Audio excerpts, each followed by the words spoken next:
Mateus capítulo 6, versículos 7 e versículo 8, Jesus diz assim, nesse trecho do Sermão da Montanha, e orando: não useis de vãs repetições como os gentios, porque presumem que pelo seu muito falar serão ouvidos.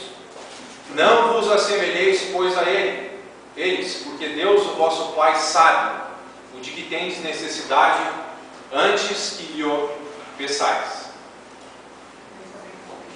Jesus tem combatido bastante no Sermão da Montanha o problema dos escribas e dos fariseus. Desde Mateus capítulo 5, versículo 20, ele diz que nossa justiça deveria exceder em muito a dos escribas e fariseus, senão nós jamais faríamos parte do reino dos céus, entraríamos e nem seríamos cidadãos do reino celestial ao qual Jesus veio estabelecer. E Jesus combateu bastante já em Mateus capítulo 6, versículos 2 até o versículo 6, a ideia da pretensão e da segunda intenção que os escribas e fariseus tinham por trás de cada ato religioso que eles faziam. Na questão das esmolas, eles não davam esmolas porque eles amavam o próximo, mas eles davam esmolas com o intuito de serem vistos pelos homens, para serem glorificados pelos homens. De maneira que Jesus está combatendo aqui a ideia de rivalidade entre Deus e os homens. Nós não podemos querer tomar o lugar de Deus como cidadãos celestiais.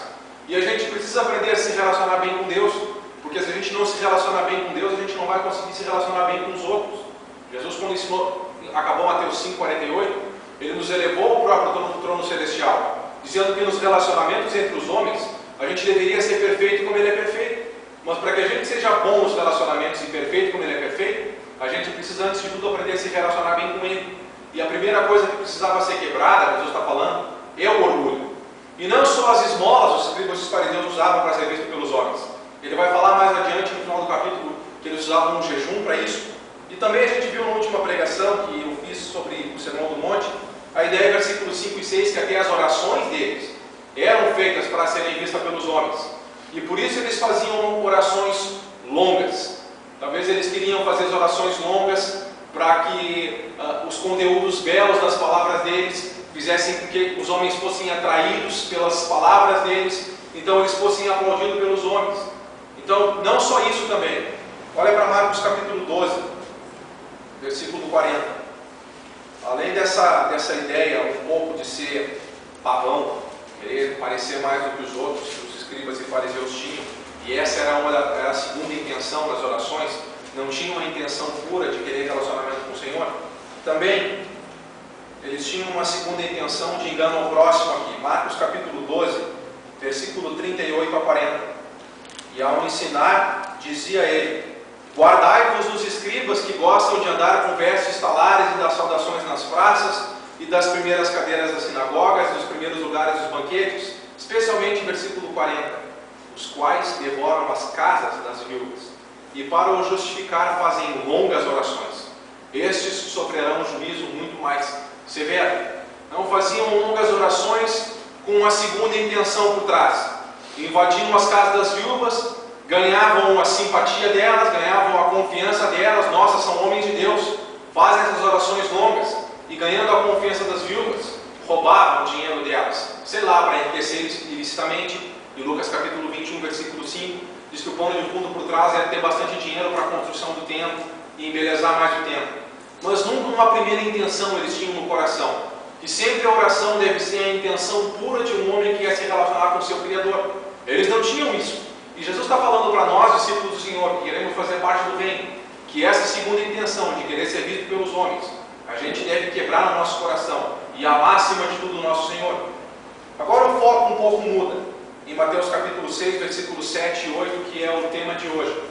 Jesus não está combatendo aqui a segunda intenção no sentido de querer ser visto pelos homens, mas Jesus agora está combatendo aqui a ignorância dos gentios quando eles oram.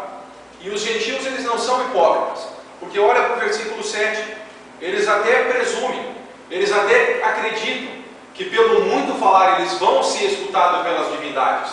Então o problema do combate agora de Jesus não é a segunda intenção de querer ser glorificado, mas o que ele está combatendo é a própria ignorância dos gentios, o desconhecimento do verdadeiro Deus.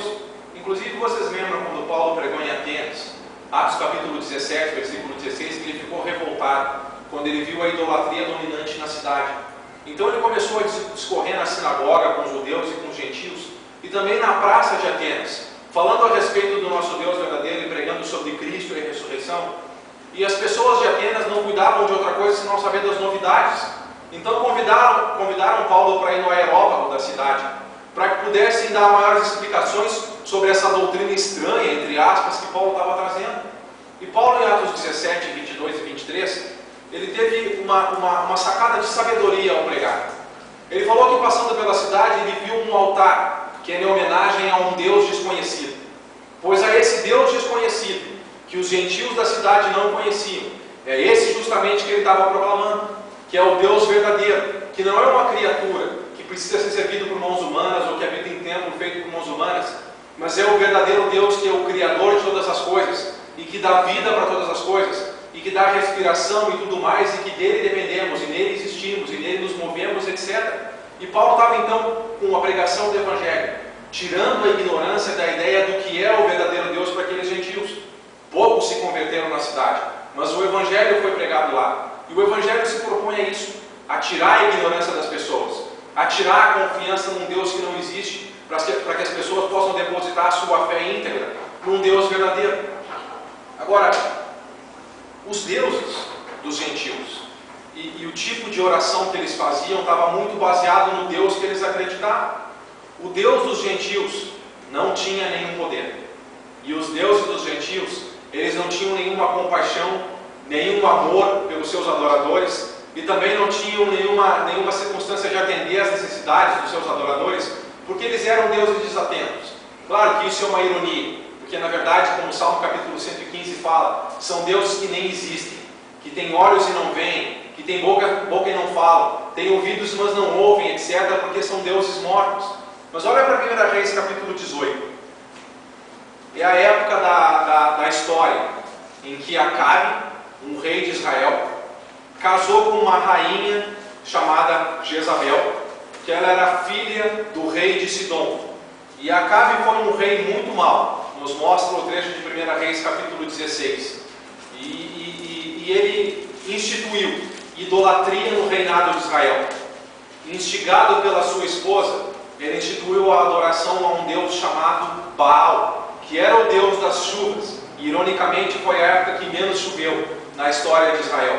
Mas em 1 Reis capítulo 18, a partir do versículo 20, o povo de Israel já está bastante afastado. Por causa da influência do rei, eles estão adorando esse deus chamado Baal. E Elias, que é um profeta de Deus, que adora o Deus verdadeiro, está sendo enviado para o meio da nação, para desafiar a nação. E a pergunta que ele faz em versículo 21, Elias chegou a todo o povo e disse: até quando cocheareis entre dois pensamentos? Se o Senhor é Deus, seguiu. Se é Baal, seguiu. Porém o povo nada lhe respondeu. Elias está desafiando o povo aqui em 1 Reis 18, 21, a tirar o pé de cima do muro. Não dá para adorar Baal, um deus da idolatria, e o Deus verdadeiro ao mesmo tempo. Eles tinham que tomar uma decisão.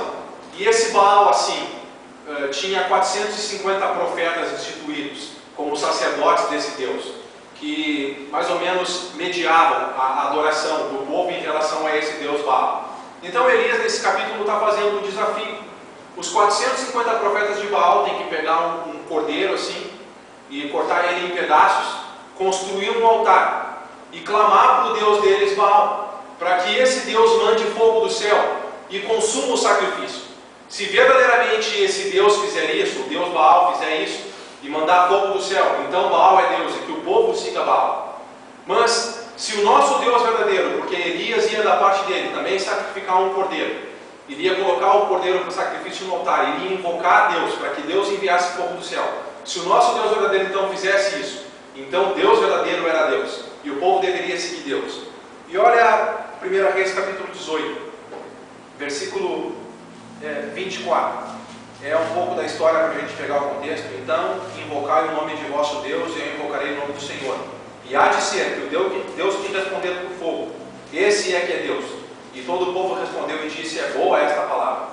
Disse Elias aos profetas de Baal: escolhei para vós outros um dos novilhos, e preparai o primeiro, porque sois muitos, e invocai o nome de vosso Deus, e não lhe metais fogo, tomaram um novilho que lhes fora dado, prepararam-no e invocaram o nome de Baal desde a manhã até o meio-dia, dizendo: Ah, Baal, responde-nos. Porém não ouvia uma voz que respondesse. E manquejando, se movimentavam ao redor do altar que tinham feito. Ao meio-dia, Elias zombava dele, dizendo: Clamai em altas vozes, porque ele é Deus. Pode ser que esteja meditando, atendendo a necessidades, ou de viagem, ou a dormir e despertará. E eles então começaram a clamar em altas vozes, e começaram a se retalhar com facas e com lancetas, segundo o costume, até derramarem sangue. Passou o meio-dia, eles profetizaram até que a oferta de manjares fosse oferecida. Mas versículo 29, não houve voz, não houve resposta, não houve atenção nenhuma. Da manhã até o meio-dia clamando, sem nenhuma resposta, de maneiras que Elias, servo de Deus verdadeiro, até zombou deles para eles falarem mais alto. Quem sabe o Deus de vocês esteja fazendo alguma coisa que não esteja escutando vocês. Mas a ideia é que o Deus dos gentios não davam nenhuma atenção para eles. Os gentios não tinham nenhuma esperança de serem escutados, quer pela compaixão dos deuses deles, quer pela santidade desse Deus, quer pelo poder desse Deus, porque eles eram desprovidos, porque eram deuses mortos. E a coisa que eles começaram a acreditar é que se eles oram de uma maneira especial, com alguma fórmula ritual, então essa espécie de encantamento, a oração formulada da maneira correta, vai mover esse Deus a nos atender. E eles também começaram a fazer coisas do tipo que foi feito aqui. Eles começaram a se retalhar, a fazer sacrifícios onde se automutilam, para que quem sabe Deus possa ver o sacrifício que está sendo feito e instigado por esse sacrifício possa então ficar motivado a nos atender. Era um verdadeiro terror para um adorador gentil ser escutado pelos seus deuses, e nunca eram escutados. Agora, o que Jesus está fazendo em Mateus capítulo 6, versículos 7 e 8? Ele está tratando justamente desse contexto para os discípulos dele.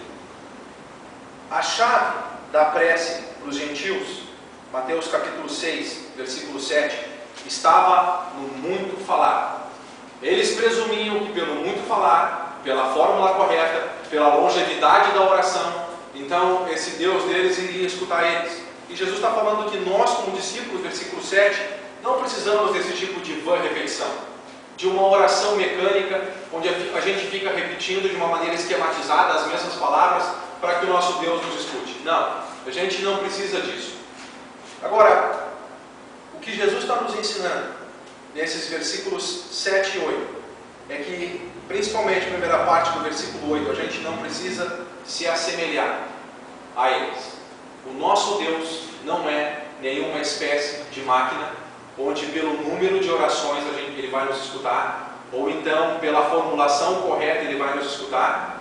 O nosso Deus verdadeiro, em primeiro lugar, a gente pode confiar que ele vai nos escutar, porque ele é o Deus Todo-Poderoso, Criador dos céus e da terra, e tem poder para realizar as coisas às quais nós estamos levando a ele. A gente já vai ver depois quais são as coisas que ele nos atende, mas a ideia é que ele tem poder para qualquer coisa, e nós, como discípulos do Senhor, não precisamos ficar aterrorizados com isso. E a outra ideia é para que a gente seja escutado nas nossas orações. O que Deus requer de nós é sinceridade no nosso coração, é uma abertura e uma verdade na busca dele. Antes de começar o culto hoje, a gente conversou um pouco sobre João 4:24. Deus é Espírito, e importa que os seus adoradores o adorem em espírito e em verdade.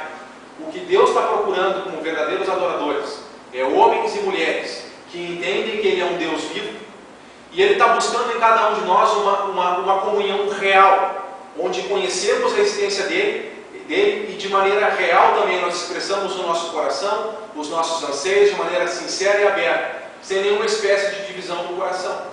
Agora, esse princípio que Jesus está nos ensinando, e agora a gente começa com algumas questões práticas, para a gente sair um pouco da teoria, ele é um pouco ferido às vezes, mesmo no meio de pessoas que conhecem Jesus Cristo.